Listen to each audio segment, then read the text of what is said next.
Assalamualaikum warahmatullahi wabarakatuh. Innal hamdalillah nahmaduhu wa nasta'inuhu wa nastaghfiruh wa na'udzu billahi min shururi anfusina wa sayyiati a'malina may yahdihillahu fala mudilla lahu wa may yudlil fala hadiya lahu. Asyhadu an la ilaha illallah wahdahu la syarika lahu wa asyhadu anna Muhammadan abduhu wa rasuluh la nabiyya ba'da. Allahumma salli wa sallim wa barik ala sayyidina Muhammad wa ala ali sayyidina Muhammad. Para jamaah yang dirahmati Allah SWT, syukur alhamdulillah pada malam hari ini kita bisa melanjutkan kajian kita di Rosa Syariah setiap hari Sabtu jam 8 malam. Udah lewat 2 menit ya? Ya. Sesuai dengan tema yang disampaikan di undangan digital, bahwa pada malam hari ini insya Allah kita akan membahas tentang cara meningkatkan iman dan takwa di bulan Ramadan. Secara tema itu sebenarnya ringan untuk dituliskan, gitu ya. Tetapi secara pembahasan dan pelaksanaan ini cukup berat, gitu ya. Cara meningkatkan iman dan takwa di bulan Ramadan. Ya, kalau kita bicara soal iman, gitu ya. Ya, pada malam hari ini sebelumnya saya mohon maaf, ini nggak pakai slide PowerPoint. Materinya saya ambilkan dari kitab kecil ini, tapi ini buku yang luar biasa menurut saya. Bisa dicek, ini terbitan dari PTI atau Pustaka Thoriqul Izzah. Penulisnya adalah Ikhwanul Wa'i. Itu diterbitkan di Bogor dengan judul Luruskah Akidah Anda. Jadi pengarangnya ada Ikhwanul Wa'i dan Abu Amir MA. Kalau kita membahas soal iman, maka ada beberapa definisi, gitu ya. Definisi terkait dengan iman itu sendiri, gitu. Jadi kalau kita bicara tentang iman, ya, di dalam definisi itu berarti kita membahas tentang apakah itu ada makna syar'i, makna istilah, ataukah makna lugawi atau makna bahasanya. Secara makna bahasa, iman secara etimologi merupakan bentuk dari kata amanah. Nah, di dalam kamus lisan Arab dikatakan bahwa amanah yang berarti wasafo wa ma'ana. Ya, apabila dikatakan mausukun bihi berarti makmun atau aman. Ya.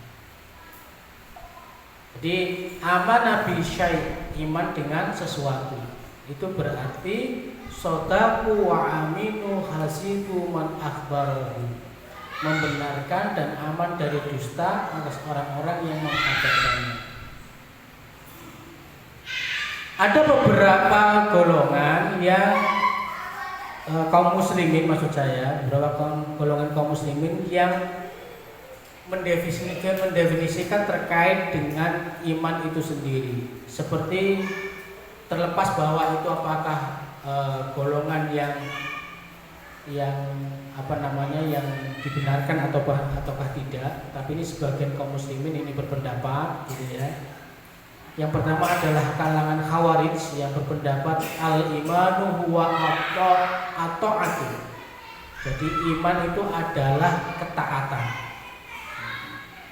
Jadi orang Khawarij berpendapat bahwa iman itu adalah ketaatan. Sehingga konsekuensi dari definisi ini, maka orang-orang yang melakukan maksiat itu dianggap orang yang kafir. Jadi orang Khawarij itu karena mendefinisikan bahwa iman adalah ketaatan, maka sebaliknya orang yang tidak taat atau melakukan kemaksiatan berarti adalah orang kafir. Begitu. Ya, sehingga dari sinilah salah satu kekeliruan mereka, ya, kesalahannya mereka, sehingga mereka bisa mengkafirkan Sayyidina Ali, Utsman, termasuk orang-orang yang berperang dalam perang sifil, itu juga disebut sebagai orang-orang yang kafir karena tidak melakukan ketaatan. Ini pendapatnya orang Khawarij. Kemudian ada pun pendapatnya Al-Karamiyah mengatakan bahwa al-imanu iqrarun bi al-lisan. Jadi iman adalah pengakuan secara lisan. Al-imamu iqrarun bil lisan. Jadi iman adalah pengakuan secara lisan. Nah, konsekuensinya dari dari definisi ini adalah maka orang-orang Karamiyah itu beranggapan bahwa seseorang yang menyembunyikan kekafirannya tetapi secara zahir menampakkan keimannya adalah tetap mukmin. Jadi orang yang menyembunyikan kekafirannya tetapi secara zahir menampakkan keimanan, dia tetap orang mukmin. Meskipun dia kekal di neraka, gitu ya. Gitu. Sedangkan aliran Murji'ah ini berpendapat bahwa al-imanu tasdiqu wa ma'rifatun amma al-amal fala asar lahu mutlaqan.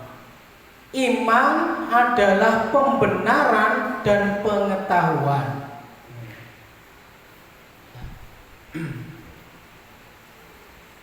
Jadi iman adalah pembenaran dan pengetahuan. Adapun perbuatan maka tidak ada pengaruhnya sama sekali terhadap iman. Karena definisinya adalah tadi bahwa iman adalah pembenaran dan pengetahuan. Jadi dari definisi itu maka perbuatan menurut mereka, yaitu menurut orang Murji'ah tadi itu, tidak ada pengaruhnya sama sekali terhadap iman. Jadi mereka berpendapat bahwa suatu kemaksiatan tidak akan merusak iman, sebagaimana ketaatan tidak berguna sedikitpun bagi kekafiran. Itu pendapatnya orang Murji'ah. Kemudian juga ada Ahlussunnah wal Jamaah yang mendefinisikan terkait dengan iman itu sendiri. Jadi apa definisi iman dari orang-orang orang-orang Ahlussunnah? Ya seperti yang sudah kita pahami, sudah mafhum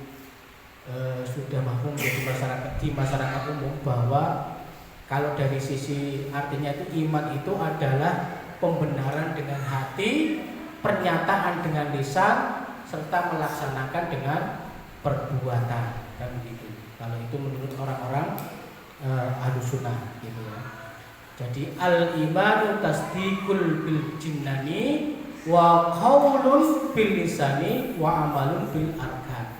Jadi iman adalah membenarkan dengan hati, mengucapkannya dengan lisan, serta melaksanakannya dengan amal perbuatan. Sehingga kalau dari konsekuensi dari definisi ini, maka ya perbuatan itu juga berpengaruh terhadap keimanan. Berbeda dengan Al-Murji'ah tadi itu. Jadi amal perbuatan merupakan penyempurna iman dan pengaruhnya. Nah, kalau kita lihat sendiri, sebenarnya iman itu secara iman dan i'tiqad atau pembenaran atau akidah itu memiliki arti yang sama, yaitu tasdiqul jazm al-mutaqqah al-mutabaq li al-waqi an dalili. Jadi adalah iman itu adalah pembenaran yang pasti dan sesuai dengan realita serta ada dalil atasnya. Jadi iman itu harus ada pembenaran secara pasti. Pasti, maksudnya pasti itu harus 100%. Tidak boleh ada keraguan sedikit pun. 0,001 itu gak boleh. Misalkan keimanannya 99,99%, gak boleh. Keimanan itu harus 100%. Harus 100% yakin. Makanya bersifat tasdiqul jazm. Ya. Kemudian juga harus sesuai dengan realita serta ada dalil atasnya. Ya. Sesuai dengan realita itu nanti keimanan itu bisa menggunakan dalil akli, bisa menggunakan dalil nakli. Ya. Nah, kalau sesuai dengan realita berarti nanti menggunakan dalil akli. Dan kalau dengan dalil serta ada dalil atasnya maka menggunakan dalil nakli. Nah, sekarang kita bahas terkait dengan tadi bahwa keimanan itu adalah tasdiqul jazm, adalah pembenaran yang pasti. Jadi ada beberapa poin terkait dengan definisi tadi bahwa keimanan adalah pembenaran yang pasti. Jadi karena akidah merupakan asas kehidupan bagi seorang muslim dan asas pelaksanaan syariat Islam dibangun berlandaskan akidah yang tadi itu, maka Al-Quran telah mencantumkan dalam banyak ayat perintah yang pasti untuk menetapkan akidah berdasarkan sesuatu yang yakin, tidak boleh bersifat keraguan sedikit pun. Nah, sehingga Al-Quran melarang secara pasti mengambil dalil akidah yang bersifat zon atau dugaan. Nah, kita harus bedakan mana perkara akidah dan mana perkara syariah. Kalau perkara akidah itu kan perkara keyakinan. Karena perkara keyakinan, maka keyakinan itu harus bersifat pasti. Gak boleh ada keraguan sedikit pun. Harus bersifat pasti, yakin. Harus benar-benar yakin, harus benar-benar pasti. Kalau membangun suatu kepastian, maka harus menggunakan sesuatu yang juga sifatnya pasti, termasuk terkait dengan dalil-dalilnya. Sebagaimana dalam Quran surat An-Najm ayat 27 sampai 28, Allah Subhanahu wa taala berfirman, A'udzubillahi minasyaitonir rajim. Bismillahirrahmanirrahim. Innal ladzina la yu'minuna bil akhirati la yusammuna al-malaikatu tasmiyatal unsa wa ma lahum bihi min ilmin iyyatabi'una illa dhann wa inna dhanna la yughni minal haqqi syai'an. Sesungguhnya orang-orang yang tiada beriman pada kehidupan akhirat, mereka benar-benar menamakan malaikat itu dengan nama perempuan, sedangkan mereka tidak mempunyai suatu pengetahuan pun tentang itu. Mereka tidak lain hanyalah mengikuti persangkaan, sedangkan persangkaan itu tidak berguna sedikit pun untuk menguatkan kebenaran. Dari sini ini adalah salah satu dalil yang bisa kita pakai bahwasanya akidah itu harus dibangun dengan sesuatu yang pasti, tidak mengambil dalil yang bersifat zonni atau yang masih dugaan. Jadi pembenaran yang pasti itu tidak dapat dicapai kecuali dengan menjadikan objek pembahasan akidah sesuatu yang berdalil pasti, baik dari aspek sumber pengambilan dalilnya, yakni qat'i subut, maupun dilalah, atau qat'i dilalah dari aspek penunjukan dalilnya. Jadi selama dua syarat itu terpenuhi, maka tidak mungkin tercapai suatu kepastian dalam kebenaran.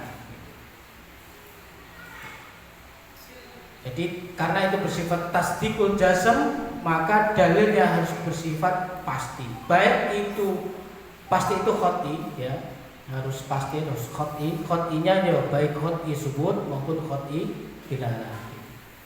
Nah, sedangkan poin yang kedua itu, jadi sesuatu yang nanti adanya dalil-dalil yang sifatnya zonni gitu ya, ada nas yang menyinggung yang bersifat zonni baik sumber maupun penunjukan itu, maka kita sikapnya adalah membenarkannya atau tasdik ya, dan menerima dengan pasrah tanpa menjadikannya sebagai polemik. Polemik itu ya perdebatan di antara kita. Jadi kalau ada dalil-dalil yang sifatnya itu zonni, ya kita terima saja sebagai sebuah pembenaran meskipun itu bukan jazm gitu ya. Tapi tetap kita terima ya, kita pasrah dan menjadikannya tidak sebagai polemik atau perdebatan. Sebagaimana di dalam kitab Jami' al-Bayan al-Ilmi wal Fadlihi karangan Ibnu Abdul Bar yang mengatakan Abu Umar bin Abdul Bar berkata, seluruh hal yang menyangkut akidah mengenai sifat Allah dan asma-Nya diambil hanya dari apa yang tercantum dalam nas Al-Quran atau hadis sahih yang berasal dari Rasulullah atau apa yang disepakati oleh umat Islam. Adapun apa yang terdapat dalam kabar atau hadis ahad mengenai hal ini atau yang serupa dengannya, maka sikap yang diambil dalam perkara ini adalah menerimanya dengan pasrah tanpa memperdebatkannya lagi. Jadi kalau misalkan ada saudara-saudara kita itu yang menggunakan dalil zonni dalam berakidah, tidak perlu diperdebatkan, tidak perlu diperdebatkan, tidak perlu dijadikan sebagai polemik. Ya, kita cukup membenarkannya dengan pasrah tanpa menjadikannya sebagai polemik. Nah, itu poin yang kedua. Jadi poin yang pertama terkait dengan jazm tadi yang menggunakan bahwa itu bersifat pasti, baik itu khot'i subut maupun khot'i dilalah. Dan yang kedua, sikap kita ketika ada dalil yang zonni, maka kita membenarkannya atau tasdik dan menerima dengan pasrah tanpa menjadikan sebagai polemik, sebagaimana pendapat Ibnu Abdul Bar. Yang ketiga, akidah tidak boleh diambil selain dari apa yang tercantum di dalam nas, serta tidak ada ijtihad dalam perkara akidah. Jadi memang terdapat dalil-dalil yang mendorong untuk melakukan ijtihad, tetapi ijtihad itu dimaksudkan pada perkara yang bersifat furu atau cabang, ya, bukan bersifat dari usulnya. Ibnu Jauzi berkata, sesungguhnya dalil yang menyangkut akidah adalah sangat jelas, tidak memerlukan ijtihad. Hal ini tidak sulit diketahui oleh orang yang berakal. Adapun dalil masalah furu, karena peristiwa yang bersangkut paut dengannya bertambah banyak, sehingga sulit bagi orang awam untuk mengetahuinya secara keseluruhan, bahkan mungkin ia keliru dalam memahaminya. Untuk itu sikap yang paling tepat bagi orang yang awam adalah bertaklid, mengikuti siapa? Bertaklid kepada seseorang yang faqih yang memiliki kemampuan mendalami dan memikirkan secara mendalam tentang nas-nas syara. Hanya saja orang yang awam boleh memeras pikirannya dalam memilih orang yang akan diikutinya. Jadi kalau masalah perkara-perkara furu, ya, karena nanti memang faktanya itu rumit karena ada perkembangan zaman dan teknologi, maka bagi orang-orang yang awam seperti kita, sikap kita ya bertaklid, mengikuti pendapat orang lain. Nah, siapa orang yang akan kita ikuti? Nah, diserahkan kepada kita. Kita boleh berpikir secara keras. Untuk apa? Untuk memilih orang yang tepat untuk kita ikuti. Nah, itu pendapatnya Ibnu Jauzi.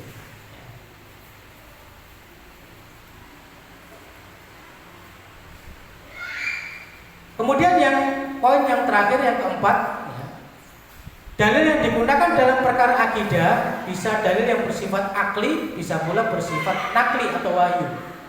tergantung pada objek yang dibahas gitu ya. Jadi kalau objek pembahasannya adalah menyangkut sesuatu yang mempunyai fakta yang dapat diindra dan dapat dijangkau oleh akal manusia, maka dapat digunakan dalil akli. Sebaliknya, jika tema pembahasan merupakan sesuatu yang tidak dapat diindra dan dijangkau keberadaannya oleh akal, maka digunakan dalil nakli. Jadi ada beberapa poin nanti kalau kita membahas tentang rukun iman yang ada 6 itu. Ada hal-hal yang tidak bisa dijangkau oleh akal, seperti hari kiamat gitu ya. Nah, kita bagaimanapun pinternya kita, mau profesor mau apa, itu tetap tidak bisa menjangkau. Akal kita harus ditundukkan oleh apa? Oleh dalil ya. Gitu. Maka keimanan terhadap hari kiamat, surga dan neraka, hari akhir, hari pembalasan, ya semuanya itu nanti ada dalilnya, ada dalil nakli atau bersifat wahyu. Ketika seseorang sudah beriman kepada Al-Quran, maka konsekuensinya adalah seluruh apa yang terkandung di dalam Al-Quran itu harus diimani. Apakah itu sesuai dengan akalnya manusia ataukah tidak, tetap harus diimani. Kenapa? Karena kita sudah mengimani Al-Quran itu sendiri ya. Di beberapa kesempatan yang lalu kita sudah membahas bagaimana keimanan kita terhadap Allah ya, kepada malaikat. Ini malaikat juga terkait nanti menggunakan dalil nakli itu, karena otak kita juga nggak bisa menjangkau malaikat itu sendiri gitu ya. Berpikir tentang malaikat juga nggak bisa gitu. Jadi sesuatu yang tidak bisa kita jangkau, kan kita sudah membahas tentang level berpikir 1, 2, dan 3 gitu ya. Jadi kalau ada hal-hal yang bersifat goib, di mana manusia itu tidak bisa mencerna terkait dengan goib itu, yang berpikir terkait dengan goib itu, maka satu-satunya jalan untuk membenarkannya adalah berdasarkan wahyu. Berdasarkan wahyu. Dengan wahyu itulah kita mengimani adanya hal-hal yang gaib yang diceritakan di dalam Al-Quran. Di luar konteks itu, ya sudah. Itu terkait dengan definisi iman dan poin-poin terkait dengan keimanan. Yang kita bahas nanti kan ada 3 gitu ya. Yang pertama terkait dengan iman, definisi iman itu sendiri. Yang kedua adalah lemah dan kuatnya iman, dan yang ketiga adalah kelezatan dalam beriman. 3 hal itu mendapat pembahasan yang berbeda. Nah, terkait dengan bagaimana lemah dan kuatnya iman gitu ya, maka di kitab ini ada beberapa poin yang dibahas gitu.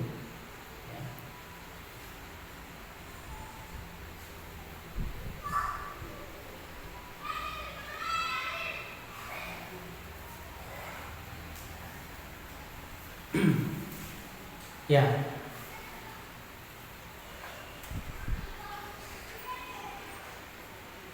Terkait dengan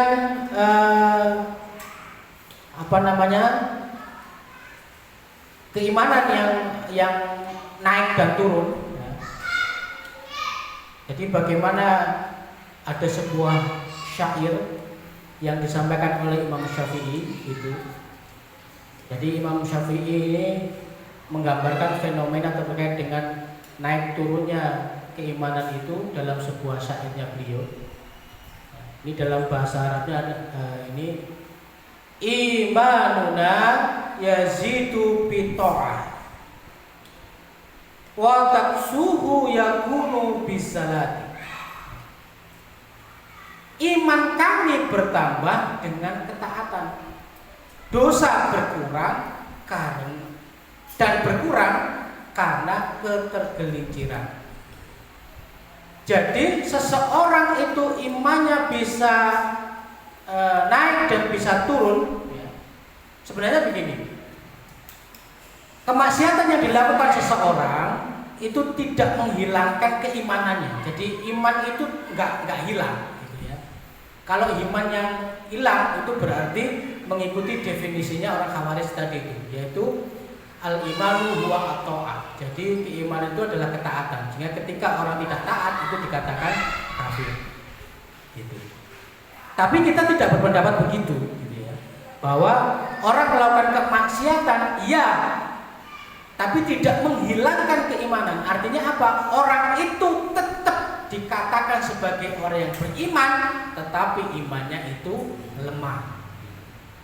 Bukan dikatakan tidak beriman. Sehingga dari sini nanti jangan sampai kita itu gampang mengkafir-kafirkan orang gitu. Kadang-kadang dengan definisi yang kurang pas, kita ini gampang mengkafirkan orang. Termasuk perbedaan dalam menggunakan dalil yang zonni untuk perkara akidah, di mana dalil yang zonni itu bisa jadi multi tafsir gitu. Penafsirannya berbeda antara satu orang dengan orang yang lain, itu juga bisa memunculkan saling klaim terkait dengan apa? Terkait dengan orang itu kafir ataukah tidak. Kita nggak boleh nih gampang-gampang mengkafirkan orang, nggak boleh. Makanya tadi dari sisi keimanan itu bersifat tasdikul jasem, pembenaran yang sifatnya pasti, dalilnya bersifat khot'i, baik khot'i subut maupun khot'i dilalah. Dengan adanya dalil sifatnya khot'i pasti, yang itu diyakini oleh semua umat Islam, insya Allah kita tidak akan berbeda pendapat ketika kita mengkategorikan apakah seseorang itu tetap beriman ataukah dia kafir. Nah, dari syair yang dikatakan oleh Imam Syafi'i bahwa iman kami bertambah dengan ketaatan dan berkurang karena ketergelinciran atau melakukan maksiat.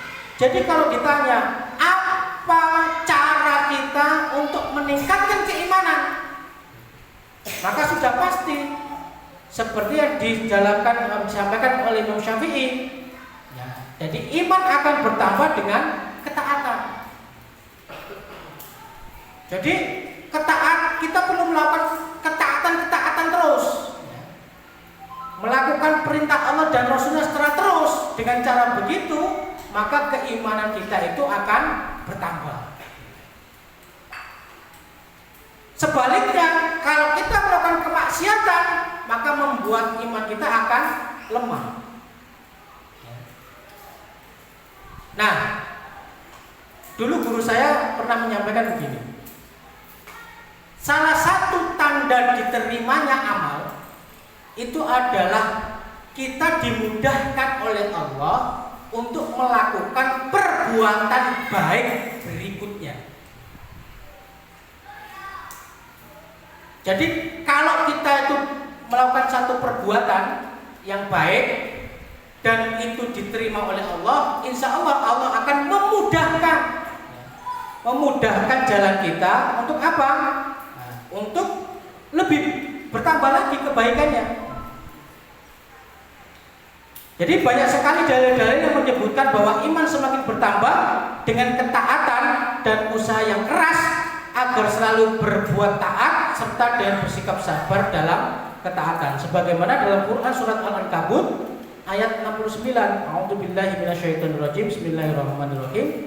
Walladzina jahadu fina lanahdiyannahum subulana.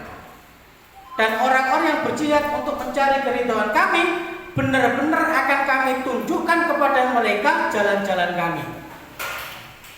Jadi kalau kita benar-benar berbuat baik karena Allah, maka Allah akan membukakan jalan, menunjukkan jalan-jalan kebaikan yang lain. Jadi tidak ada kata lain bagi kita untuk meningkatkan keimanan, maka ketaatan kita ini harus ditingkatkan. Jadi ketaatan itu apa? Yang menjalankan semua perintahnya.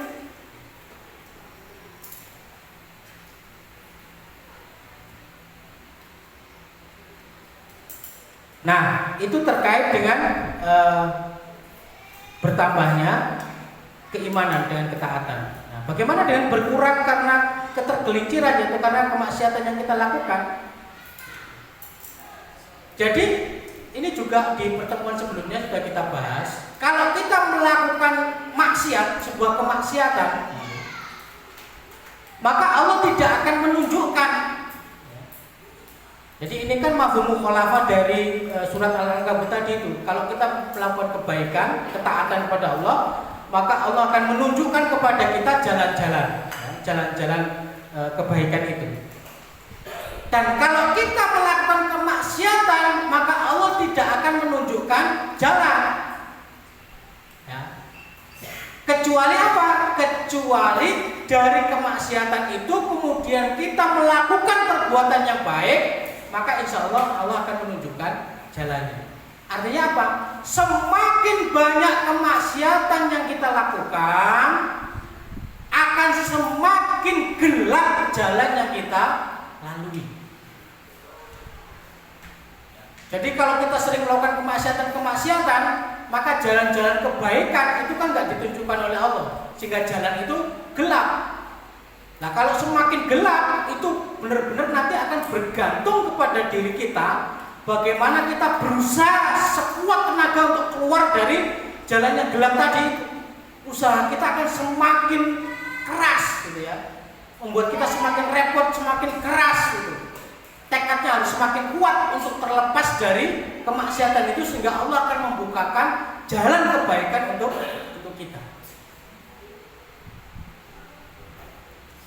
Makanya agar jalannya itu terang terus, ya. Ini bukan iklan ya. Tadi kira iklan Philip gitu ya. Terang terus. Jadi biar jalan kita itu terang terus, agar keimanan kita tetap terjaga, maka kita perlu melakukan kebaikan-kebaikan, mentaati syariat itu secara terus menerus. Gak boleh berhenti. Terus dilakukan kebaikan-kebaikan, amal-amal ibadah itu terus dilakukan. Dengan cara begitu Allah akan semakin membukakan jalan, akan ditunjukkan jalan-jalan kebaikan semakin terang benderang, sehingga semakin mudah bagi kita untuk melakukan amal kebaikan itu. Tapi kalau kita melakukan kemaksiatan, itu akan mempersulit jalan kita melakukan kebaikan, menjalankan kebaikan. Nah, itu terkait dengan kuat dan lemahnya keimanan, gitu ya. Bagaimana dengan kelezatan ruhiyah? Jadi ada namanya lazatul iman, ya, kelezatan iman atau lazatul ruhiyah, kelezatan ruhiyah. Jadi begini, terkadang kita ini ketika beribadah kepada Allah itu rasanya itu enak banget gitu. Rasanya hati itu tentram, nyaman, enak lah pokoknya ya. Rasanya lezat banget. Sholat itu mungkin khusyuk banget gitu ya. Atau zikir mungkin khusyuk banget. Baca Quran rasanya enak, tentram, adem, nyaman, tenang. Tetapi terkadang kita melakukan di saat yang lain, melakukan sholat, baca Quran, zikir, tidak merasakan itu. Jadi misalkan mungkin hari Kamis malam Jumat, zikir, pokoknya zikirnya enak banget, tenang, khusyuk begitu. Tapi hari Minggu zikir kok gak khusyuk ngono ya? Kok gak koyo hari Kamis misalnya? Atau begini, ketika kita masuk ke masjid, kemudian kita beribadah di dalam masjid, itu rasanya hati itu tenang, khusyuk, adem, tentram, nyaman, gitu ya. Tetapi begitu keluar dari masjid, ibadah yang sama, itu tidak merasakan ketentraman, kenyamanan, ketenangan, kekhusyuan itu. Gitu. Itulah disebut dengan tadi lazatul iman. Gitu. Jadi kelezatan iman.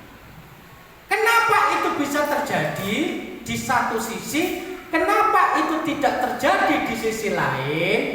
Kita harus ingat, ya, di kesempatan yang lalu kita juga sudah membahas bahwa manusia itu punya 3 naluri. Jadi kita kan punya potensi kehidupan, toqatul hayawiyah gitu ya. Jadi dari toqatul hayawiyah itu dari 2, yaitu kebutuhan jasmani, ya, kebutuhan jasmani seperti makan, tidur gitu ya. Itu hajatul udhawiyah maksud saya. Nah, yang kedua itu ada namanya ghoriza atau naluri.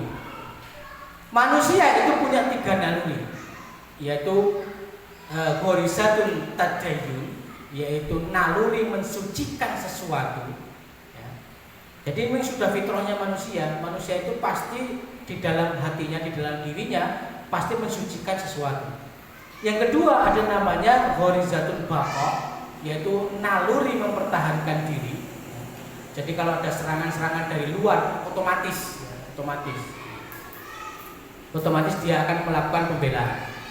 Dan yang ketiga ada namanya ghorizatul naum, yaitu naluri berkasih sayang. Ngapunten ya. Ini sedikit sebagai gambaran contoh.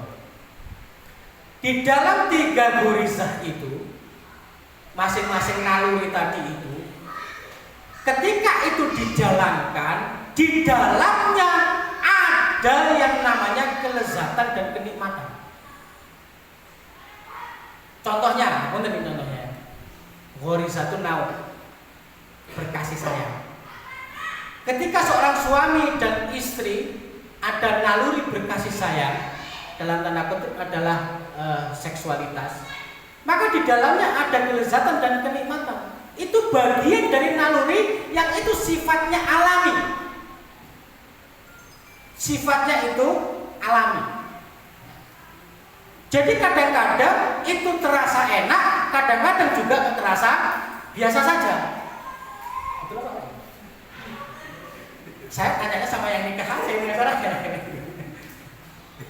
Kira-kira betul apa ya? Oh betul ya. Itu alami. Itu sifatnya alami. Kadang-kadang terasa enak, kadang-kadang terasa biasa saja. Itu alami. Ya, alami. Bukan tempe terus, delay terus, bukan begitu gitu ya. Jadi memang itu alami, kadang-kadang enak, kadang-kadang biasa saja. Artinya apa? Itu bukan bergantung kepada objeknya, bukan. Jadi objek mau kayak seperti apa, itu bersifat alami, tetap akan ada lazatulnya, tetap ada nikmatnya, tapi terkadang juga itu enggak ada. Artinya apa? Biasa-biasa saja. Nah, pada saat tidak merasakan kelezatannya itu, pertanyaan saya, apakah nalurinya itu hilang? Naluri berkasih sayangnya itu hilang? Tidak. Naluri berkasih sayangnya itu tetap ada, tetapi lazatul dan nikmatnya tadi itu nggak ada. Tapi tetap disebut punya naluri, gitu loh ya. Naluri tetap ada, nggak hilang.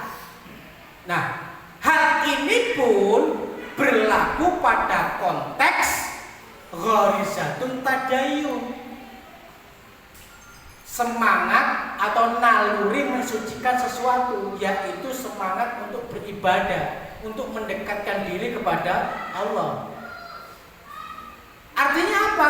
Artinya ketika kita melakukan sebuah perbuatan, ya, itu beribadah kepada Allah, apapun bentuknya, bisa sholat, bisa baca Quran, bisa puasa, bisa zikir, gitu ya.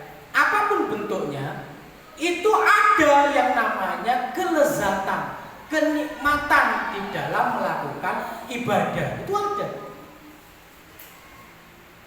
Tapi kadang-kadang itu tidak ada. Artinya tidak ada itu apa? Kita nggak merasakannya.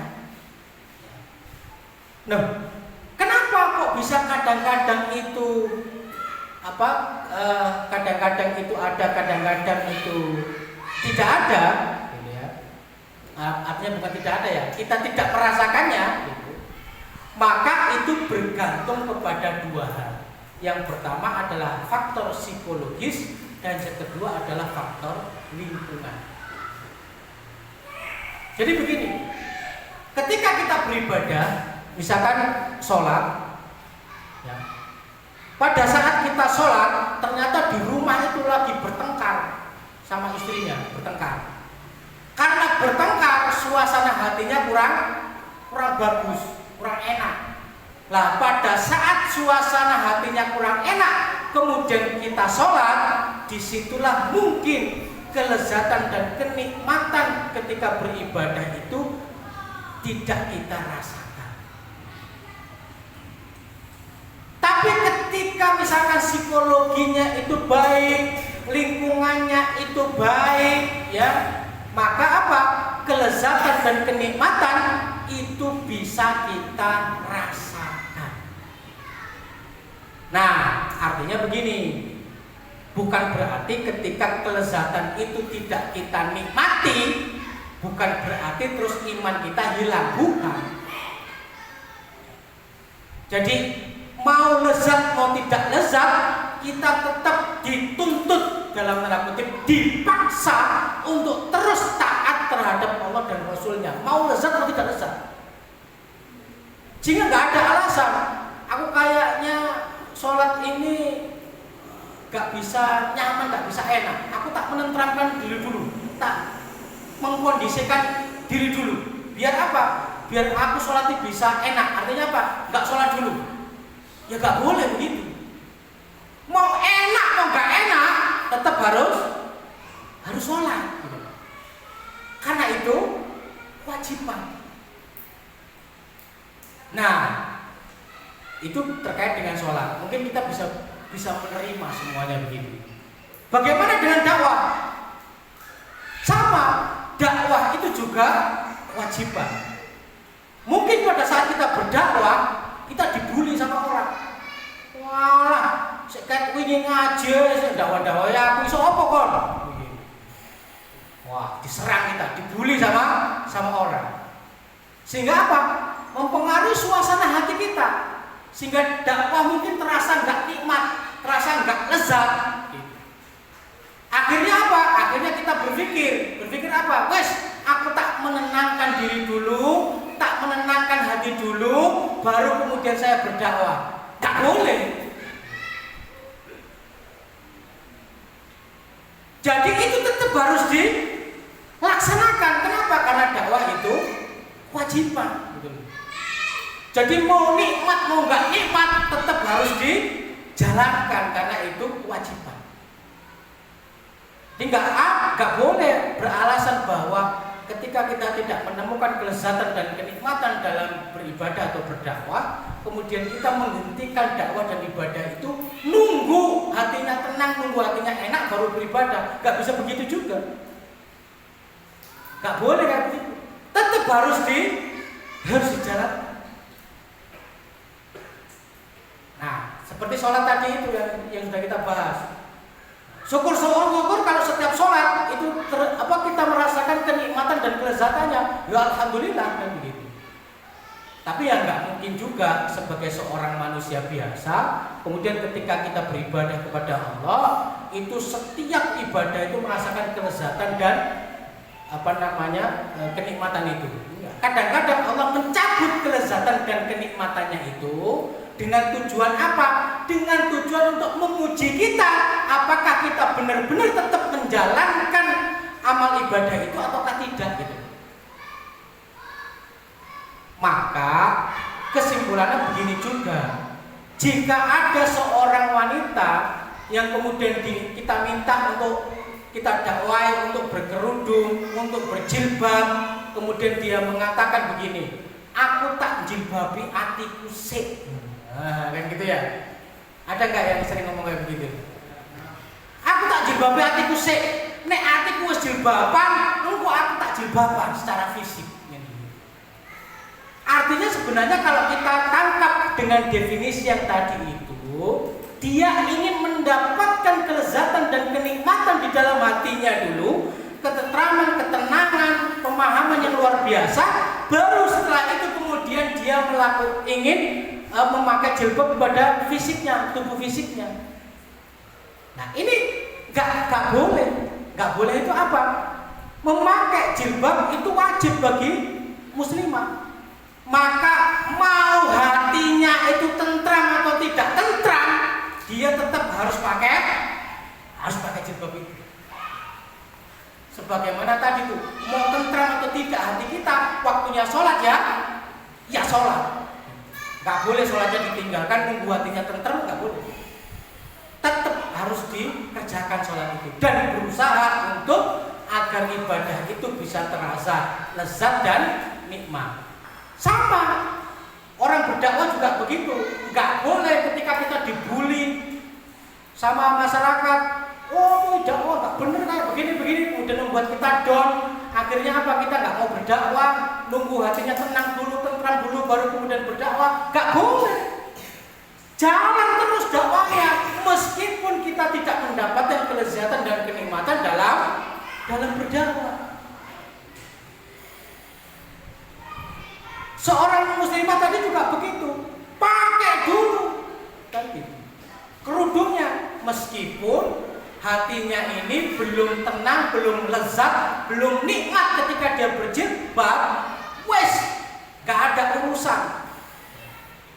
urusan, karena itu perintah, maka harus tetap dijalankan. Insya Allah suatu ketika dia akan merasakan kelezatan dan kenikmatan ketika dia berjilbab itu pasti. Sama kayak begini, dakwah juga begini. Misalkan bukan masyarakat yang membuli, atau mungkin ada pihak lain yang mengancam, diancam, misalkan oleh pemegang kekuasaan. Awas kamu kalau dakwah, tak tangkap kamu, tak penjara. Akhirnya kemudian kita meninggalkan dakwah. Itu ya nggak boleh juga, begitu. Kenapa nggak boleh? Karena dakwah itu kewajiban. Hatinya gelisah, hatinya takut dan segala macamnya. Itulah mungkin yang dikehendaki Allah. Apa itu? Allah itu mencabut kelezatan dan kenikmatan ketika kita melakukan sebuah amal perbuatan yang tujuannya apa? Allah itu menguji kepada diri kita apakah tetap melakukan kewajiban itu atau tidak. Jadi kalau misalkan kita tidak melakukan kelezatan, waduh, aku mau dakwah, bukannya merasa tenang, merasa nyaman, tapi khawatir aku dipukuli mungkin, digebukin mungkin, dilemparin mungkin, gitu ya, ditangkap mungkin, dipenjara mungkin, kan begitu. Akhirnya apa? Akhirnya dia berhenti. Nggak begitu. Justru mungkin ketika kita melakukan dakwah itu, meskipun dengan ada gangguan-gangguan di sana, mungkin Allah akan memberikan kelezatan dan kenikmatan. Ketika apa? Ketika melakukan aktivitas dakwah itu. Jadi kelezatan dan kenikmatan ruhiyah itu bisa kita peroleh di dalam dakwah, di dalam ibadah, berdakwah atau amal perbuatan baik yang lainnya, atau kadang juga tidak kita rasakan. Aku ini zikir kok koyone hambar ya, kok koyone lain gitu. Kalau kemarin kok zikir tuh mantap banget gitu, khusyuk banget gitu. Tapi akhir-akhir ini kok enggak ya?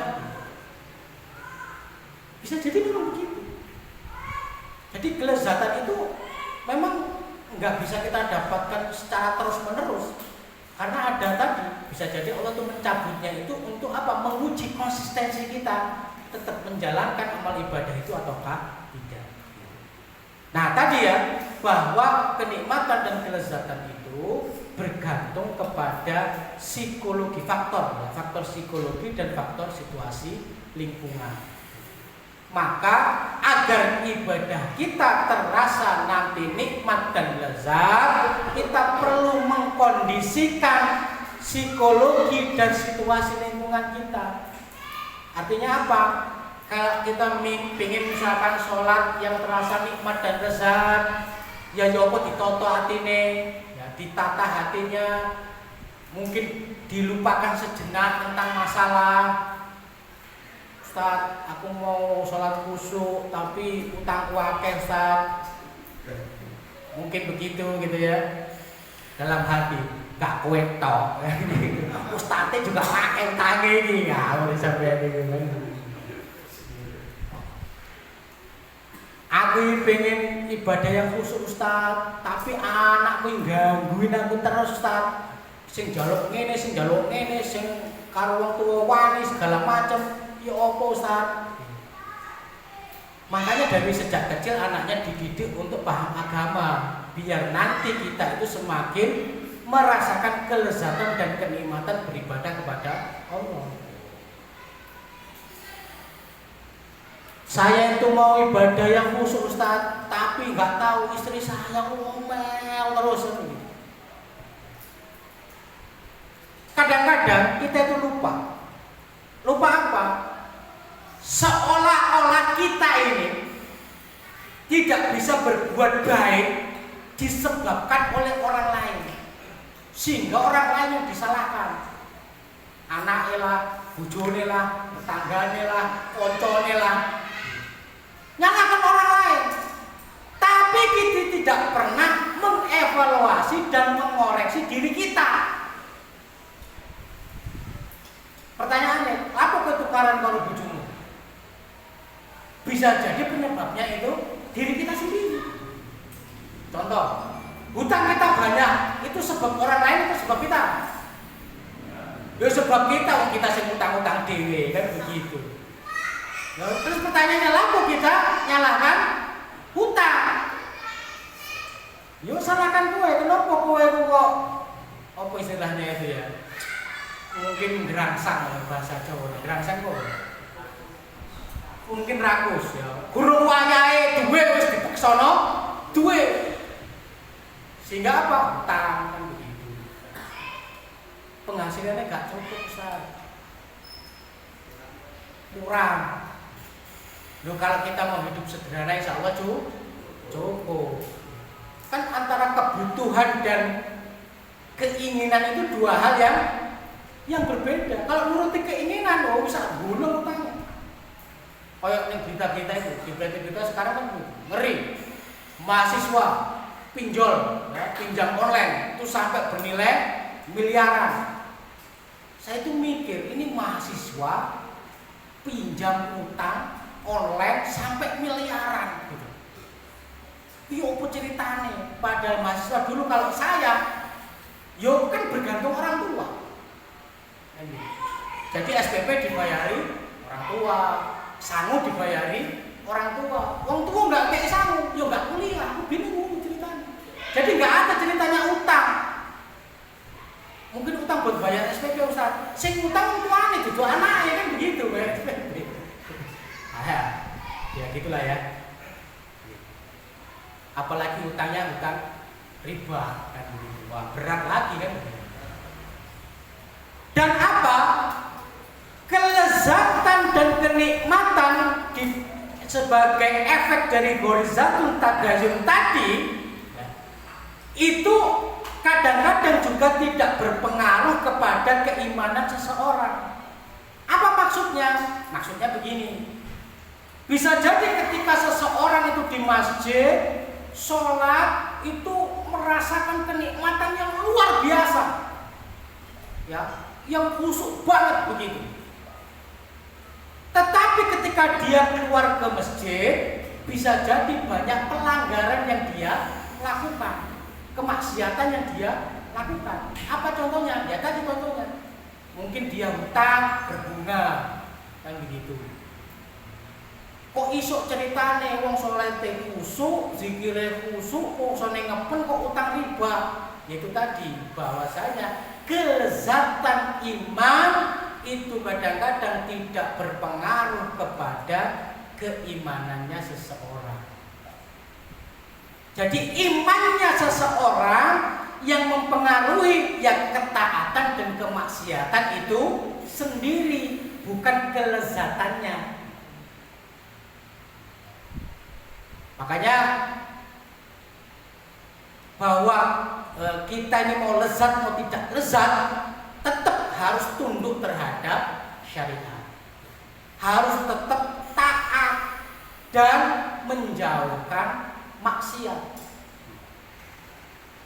Kadang-kadang lezat nikmat beribadah, alhamdulillah. Kadang-kadang enggak lezat dan enggak nikmat, ya enggak apa-apa. Tetap dijalankan ketaatan dan ketundukannya kepada syariat. Nah, itu terkait dengan pembahasan kelezatan ruhiyah gitu ya. Sebenarnya kalau detail-detailnya ini banyak sekali di kitab ini, di buku ini. Insya Allah nanti kita bahas lain waktu kalau memang ada kesempatan gitu ya. Nah, mungkin untuk materi saat ini saya cukupkan. Jika ada pertanyaan yang saya bisa jawab, insya Allah saya jawab. Kalau belum bisa saya jawab, ya insya Allah PR buat saya. Terima kasih, mungkin itu dari saya. Saya kembalikan kepada host. Alhamdulillah, materi untuk dirasa syariah malam ini tersampaikan dengan baik. Monggo sesi selanjutnya adalah tanya jawab. Untuk target pertanyaan insyaallah maksimal 5 pertanyaan. Monggo dipersilakan. Ini acaranya santai nih. Cuma kurang habis kenyang berbuka ini. Monggo.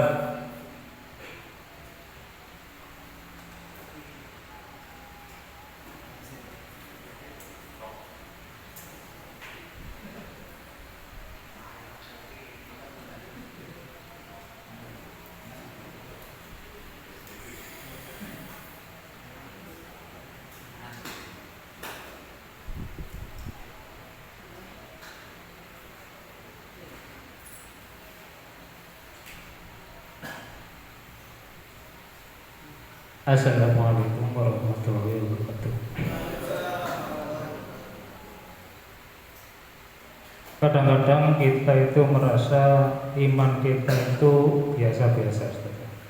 Ya berdasarkan ya karena rasa ibadah kita yang sedang menjadi rutinitas. Jadi dikatakan nikmat juga tidak, dikatakan menurun juga tidak. Apa tanda-tanda kayak gini itu baik atau buruk? Ya, begitu yang saya tanyakan. Assalamualaikum warahmatullahi wabarakatuh.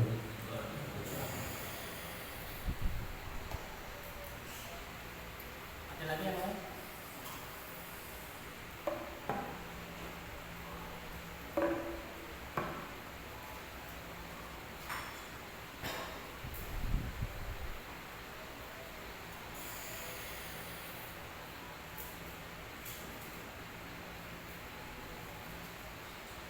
Nggak ada.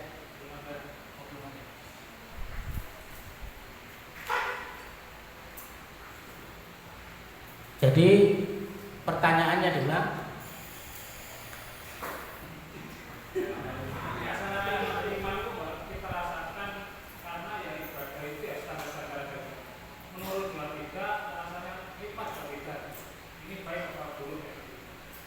ya, ini sebenarnya bukan persoalan yang jenengan saja. Ini juga persoalan saya, persoalannya beliau, persoalan orang-orang yang ada di sini, dan persoalan seluruh umat Islam di dunia. Apa itu? Ya saat ini keimanan bagi kita ya itu hanya sekedar apa istilahnya? Sekedar pembenaran saja. Sekedar pembenaran saja tanpa ada sebuah tanpa ada sebuah dorongan, kenikmatan, semangat, motivasi dalam menjalankan konsekuensi keimanan itu sendiri. Jadi iman itu memang bersifat pembenaran. Jadi pembenaran itu begini. Meskipun orang itu melakukan kemaksiatan, dia tetap dikategorikan sebagai orang yang beriman. Meskipun ada ulama yang berbeda pendapat terkait dengan dosa besar kan begitu. Tapi anggaplah misalkan orang itu misalkan berbohong, mencuri, misalkan begitu ya. Dia tetap dikatakan sebagai orang yang beriman meskipun dia melakukan kemaksiatan. Nah, kenapa itu begitu?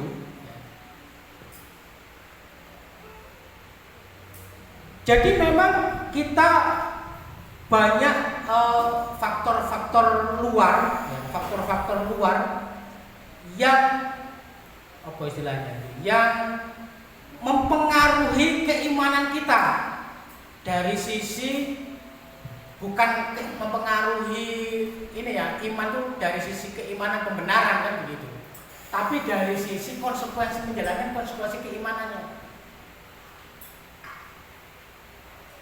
Jadi keimanan kita kepada Allah itu kan tidak terbantahkan. Jadi saya yakin kepada Allah. Saya ini yakin kepada Allah. Yakin berarti itu iman kan begitu ya. Pertanyaannya begini. Ketika kita melakukan kemaksiatan, apakah kita berarti tidak beriman kepada Allah? Kan tidak begitu. Kita tetap beriman kepada Allah, tetap meyakini Allah, tapi di lain sisi kita melakukan kemaksiatan kan begitu.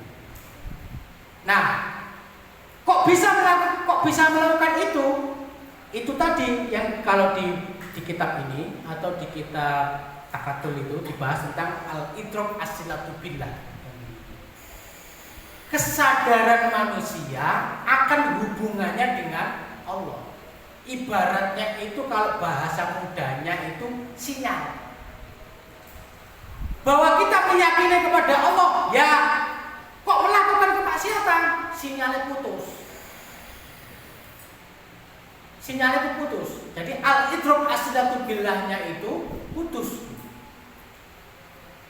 Nah, saat ini banyak sekali orang-orang yang dari sisi keimanannya itu, kalau di buku ini disebutkan keimanannya kering. Apa itu keimanannya kering? Ya dia beriman kepada Allah, meyakini rukun iman yang keenam, tetapi ibadah itu hanya sekedar rutinitas. Itu yang bersifat keimanan yang kering. Nah, kenapa kok bersifat iman yang kering tadi itu tidak dialami oleh jenengan saja, itu dialami banyak orang. Kenapa kok begitu? Karena tadi bahwa ada faktor luar di mana virus-virus, apa bahasanya, propaganda yang menyerang Islam sehingga keimanan kita itu jadi kering. Contohnya apa? Contohnya misalkan Islam dicap sebagai radikal, dan itu diamini oleh banyak orang. Kenapa diamini? Karena ada propaganda, lewat media sosial dan segala macam itu. Sampai apa? Sampai orang tua itu kalau anaknya mau ngaji itu nggak boleh anaknya. Ojo ngaji, pokoknya jadi teroris gue.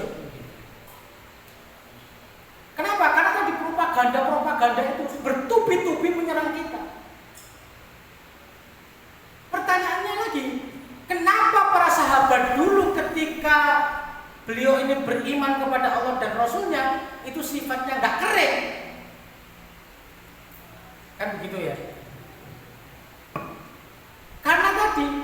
Karena pada saat itu Islam ini tidak ada serangan propaganda itu, tapi pada saat itu ada benteng, ada tameng. Siapa benteng dan tamengnya? Ya Rasulullah SAW. Kemudian diikuti oleh para khulafaur rasyidin yang membentengi keimanan kaum muslimin. Makanya hadis Rasulullah mengatakan al-imamu junnah. Jadi imam itu adalah perisai,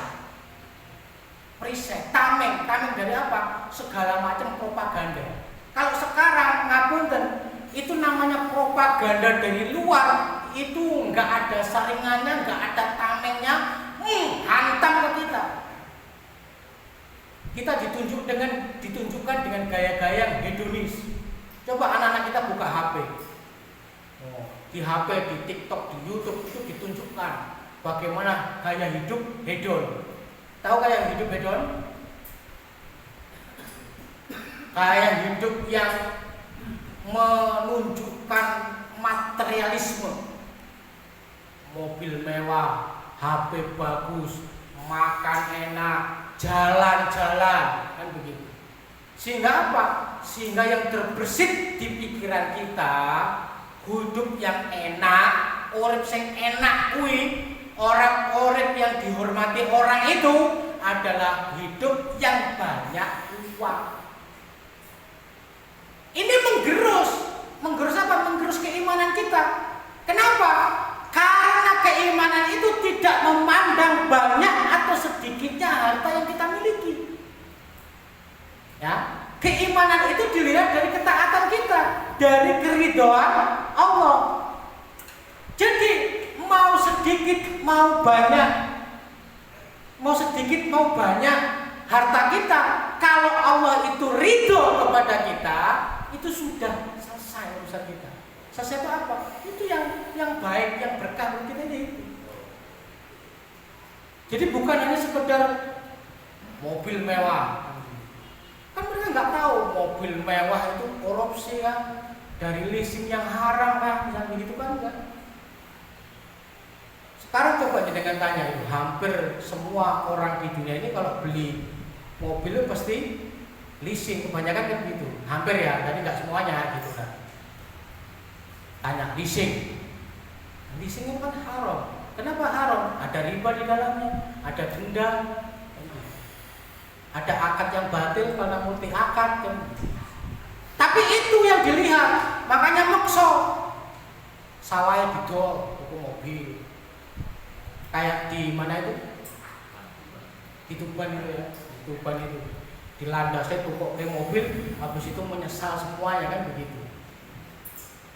Jadi gaya hidup hedon, kayak gaya hidup yang bersenang-senang, gaya hidup yang duniawi itu yang ditampakkan. Sehingga apa? Penjelasan di sini ada namanya adswa, gitu ya. Apa itu adswa? Suasana. Jadi suasana itu apa? Suasana itu mendukung, Pak. Dulu para sahabat itu keimanannya luar biasa. Salah satu faktornya itu suasana yang mendukung. Apa itu suasana yang mendukung? Karena pada saat itu kaum muslimin dinaungi oleh yang namanya daulah Islam, ya, yang di para khalifah waktu itu. Disitulah suasana keimanan itu terbentuk. Suasana keimanan itu apa? Jadi misalkan begini, kalau jenengan ini kan ada sering pujian gitu ya, tombo ati, sering begitu kan? Iku ono 5 perkarane kan itu ya. Salah satunya adalah berkumpullah dengan orang soleh, benar kan? Pertanyaannya, untuk apa sih kita berkumpul dengan orang soleh? Adswa, suasana.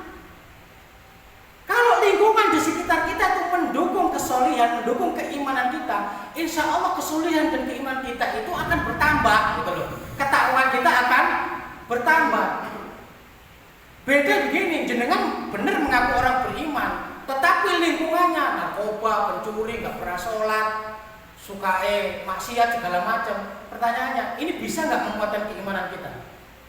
Orang-orang tertentu mungkin bisa mungkin ya orang-orang tertentu. Tapi kebanyakan dari kita nggak bisa. Coba bayangin, kalau kita berada di lingkungan yang solid, gitu ya. Allahu Akbar, Allahu Akbar. Teman-teman kita pada sholat. Kita nggak sholat itu rasanya nggak enak, Pak. Betul nggak? Akhirnya apa? Ikut sholat. Setelah sholat, semuanya pada ngaji, pada zikir. Terus kita mau keluar dari masjid, ya perasaannya gak enak, Pak. Akhirnya apa? Ikut sholat, ikut zikir. Itu suasana adswa. Nah sekarang kalau lingkungan kita tuh lingkungannya penuh dengan kemaksiatan, ya, orang yang mungkin gak sholat, gitu, banyak melakukan kemaksiatan, narkoba, apa segala macam gitu. Terus ada azan, Allahu Akbar, Allahu Akbar. Suara. Pertanyaannya, nggak ada ya sholat, semuanya mungkin pada apalah, nggak gitu melakukan aktivitas yang lain. Kita itu juga berat kalau misalkan langsung Allahu Akbar, langsung ngadep, set, langsung mangkat ke masjid. Ya bisa juga. Ada orang-orang yang memang punya kekuatan atau keimanan seperti itu. Tapi Tapi bisa jadi kita tidak seperti itu gitu loh. Artinya apa? Artinya bisa jadi kita ikut larut dengan suasana dan lingkungan yang ada di sekitar kita. Makanya suasana ajwa itu tadi itu sangat berpengaruh terhadap apa? Terhadap peningkatan keimanan dan ketakwaan kita.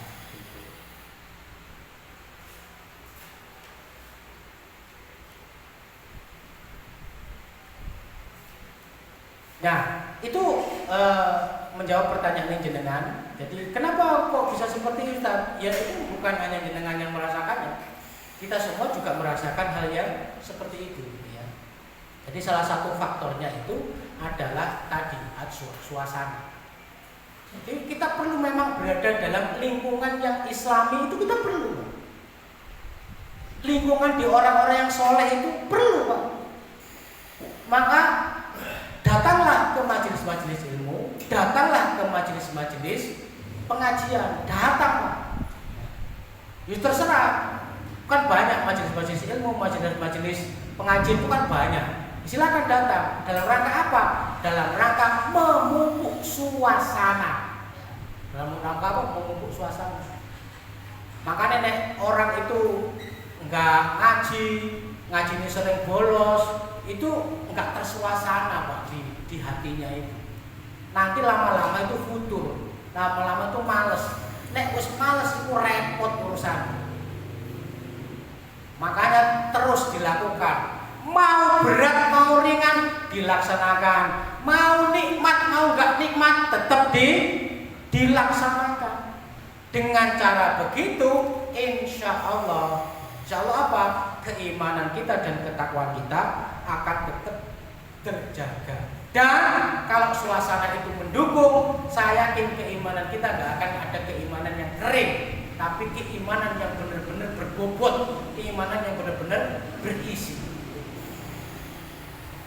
Itu mungkin jawaban dari saya.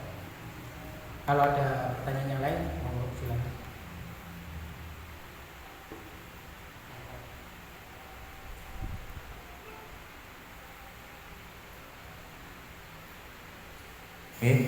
Barangkali ada yang tanya lagi, masih dipersilakan sebelum kita tutup. Tadi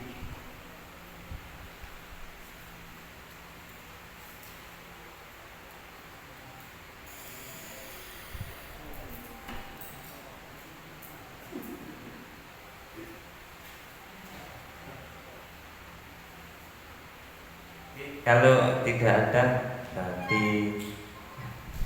diselesaikan ya majelis ini. Alhamdulillah di Rosa Syariah pekan ini bisa berjalan dengan lancar. Semoga untuk di Rosa selanjutnya tetap semangat nih. Meskipun itu ya terbatas waktunya, dan insya Allah tetap dikemas secara santai ya, karena waktunya juga agak lebih malam sedikit ya. Oke, untuk selanjutnya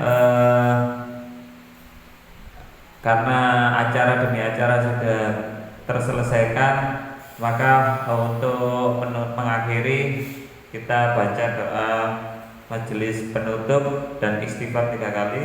Astagfirullahaladzim, astagfirullahaladzim, astagfirullahaladzim. Subhanakallahumma rabbana wa bihamdika asyhadu an la ilaha illa anta astaghfiruka wa atubu ilaik. Wassalamualaikum warahmatullahi wabarakatuh.